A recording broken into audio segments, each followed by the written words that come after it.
considering Madrid for your next European adventure? What you should know before you go. Coming up.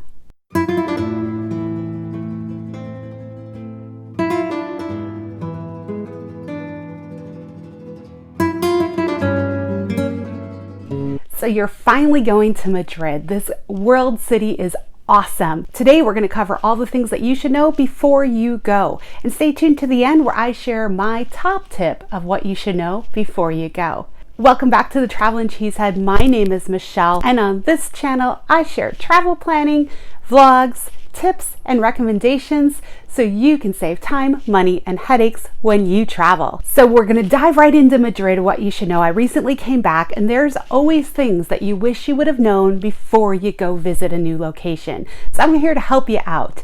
So the first thing you really need to consider is where the airport is located. It's not in the city, and you need to know your transportation options to get from Barajas Airport into the center of Madrid. So there are three options for you. The number one option is to take a taxi. It's usually the most direct. It will drop you right at the door, and it's very straightforward. But it is also the most costly at €35 for a one-way trip from the airport into the city center. That's kind of not so budget friendly. Option two is the express bus. Now this is a great option. It picks you up 24 hours a day from the terminals at Barajas Airport and takes you into the city center. It is only €5, so it's a pretty good budget option. But because there is only one stop in the city center, you're going to need to further navigate once you get off that bus, either by walking, taking a taxi, or navigating the metro system. So my third option is the metro. This is the most budget-friendly option in my opinion, and it's the one that we chose. It's a very easily navigatable system. If you have taken public transportation anywhere in the world, the metro system here is excellent. Very easily laid out. Terminal 2 and Terminal 4 have access to Line 8. Line 8 will take you to Nuevo Ministerios station, where you can then transfer to other lines to get you into the city center. For us, we did that exact thing, and we transferred to Line 2, which then took us to Seoul, and from Seoul we walked to our accommodation. It was very straightforward. At the airport, they do have the ticket machines. We purchased a 10-ride ticket that could be shared amongst the two of us. It was only €12.20, and then there's a €3 supplement for the airport. But for us, we knew we were going to be in the city for a couple days. We were going to use the subway a couple times, and that card could be shared amongst both of us. So it worked out really well to be the budget option. I know that there are also tourist options as well for a tourist ticket that gives you like for 24 hours, 72 hours, things like that, but they tend to be a little bit more expensive. Depending on what you plan to use, you're going to want to do your research and figure out which option is best for you. I'm going to leave the links down below so you can decide which one is best for you based on your journey. All right, the second thing that you really need to know before you go is the layout of the sites, because you want to make the most of your trip while you're going, and you don't want to be running all over town. Now, the city is set up into different barrios, and in those barrios there are different things to see. So we stayed right in Centro. We stayed very close to Mercado de San Miguel as well as Plaza Mayor. So we were right in the heart of things, easily walkable to a number of destinations. So for instance, on one end you have Buen Retiro Park, the Crystal Palace. You have all of the main museums, the Prado, Reina Sofia, and Thyssen. And then on the other side you have the Royal Palace, you have the Cathedral, you have Sabatini Gardens, and you have Templo de Bot. So the next thing you need to know before you go to Madrid is the weather and what time of year is the best time to go visit this great city. Madrid is a very centralized location in Spain. Therefore, the summer months get extremely hot. So if possible, you want to avoid the summer. It also tends to be the peak travel season. So that is when the most amount of tourists are going to be there. So your best bet is to go in the shoulder seasons, either in the spring or in the fall. The crowds tend to be far less, and the weather is much more temperate, so you can actually enjoy your trip without dying from the heat. The culture in Madrid is something you definitely need to know about before you go, because I wasn't really aware of it, and it was something that I wish I would have known. I would have planned my days a little bit better. But they are night owls. So things in Madrid really don't get kicking up and going until about 10:30 in the morning. And then they go all night long. So don't plan on having your accommodation in a busy area and expect that it's going to be quiet at 2, 3, 4 o'clock in the morning, because it likely won't be. Things are abuzz all night long. Dinners traditionally aren't until about 9, 10 p.m. at night. And then a lot of people go out to the bars and the clubs afterwards, and these clubs, they stay open until 6 o'clock in the morning. So like if you're seeing somebody coming home at 6 a.m., if you happen to be up that early for some reason, they're probably not going out. No, they're probably coming home. So just be aware, they are night owls, but it's great because you kind of get to sleep in on your vacation.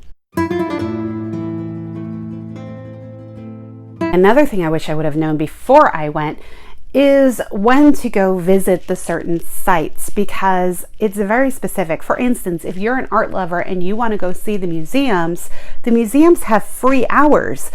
Every day of the week, pretty much one of the museums is open for free during certain hours. So you can save yourself a ton of time and money by going during those free hours. You want to avoid the peak times during the middle of the afternoon, because that's when the tour buses come through and are dropping tons of tourists off. Another thing is Sanguinis Chocolateria. You don't want to go at the prime times that this is served, and this is usually coffee time, which is around 4 till about 7 p.m.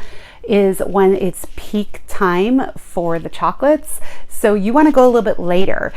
It is an off time. It's kind of odd to go at that time, but you also aren't waiting in line forever to get a seat and get inside. Finally, Templo de Bod, you want to go at sunset. It doesn't make sense to go at any other time. The scenery at sunset is amazing. It's the best time to go and get pictures. It's the best place to watch the sunset over the city. Highly recommend it. Go at sunset for Templo de Bod and you will get some outstanding photos.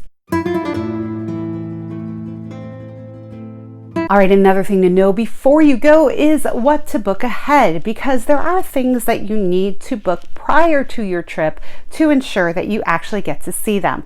I'll give you one example. We wanted to go to Botin, which is the world's oldest restaurant, to have dinner. Well, come to find out, we get there and guess what? They're booked up.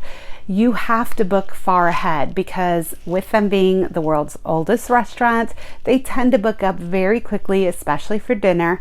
So you need to make sure you make reservations well in advance. Another thing you're going to want to book in advance is a flamenco show. Now, you can probably book them while you're there, but it's good to do research on which ones are the best ones and which ones are in close proximity to you. Another thing to consider is a lot of the shows offer dinners prior to the show.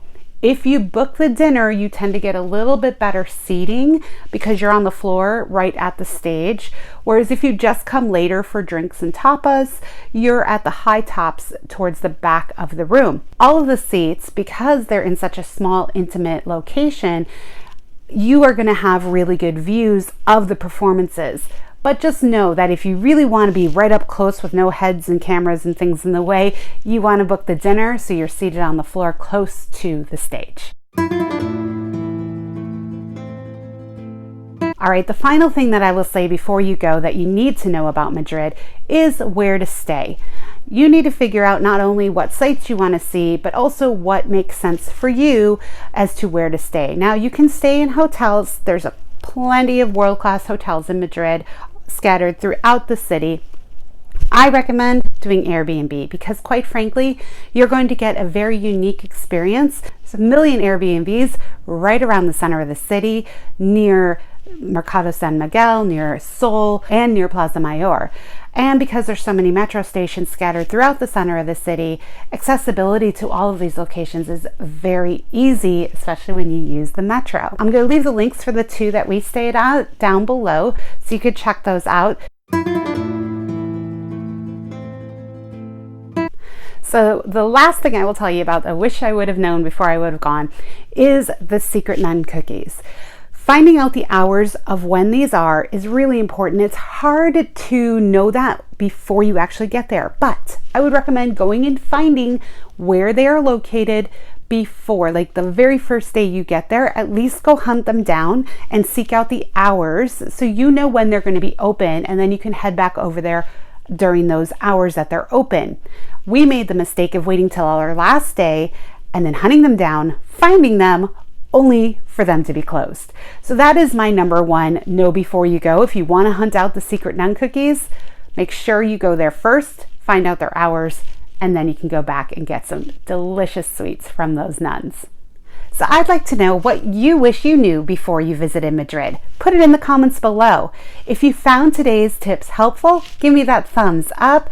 Don't forget to subscribe and ring that notification bell. I have new videos coming out every single week and you don't want to miss a thing. Thank you again for watching the Traveling Cheesehead. Until next time, travel safe.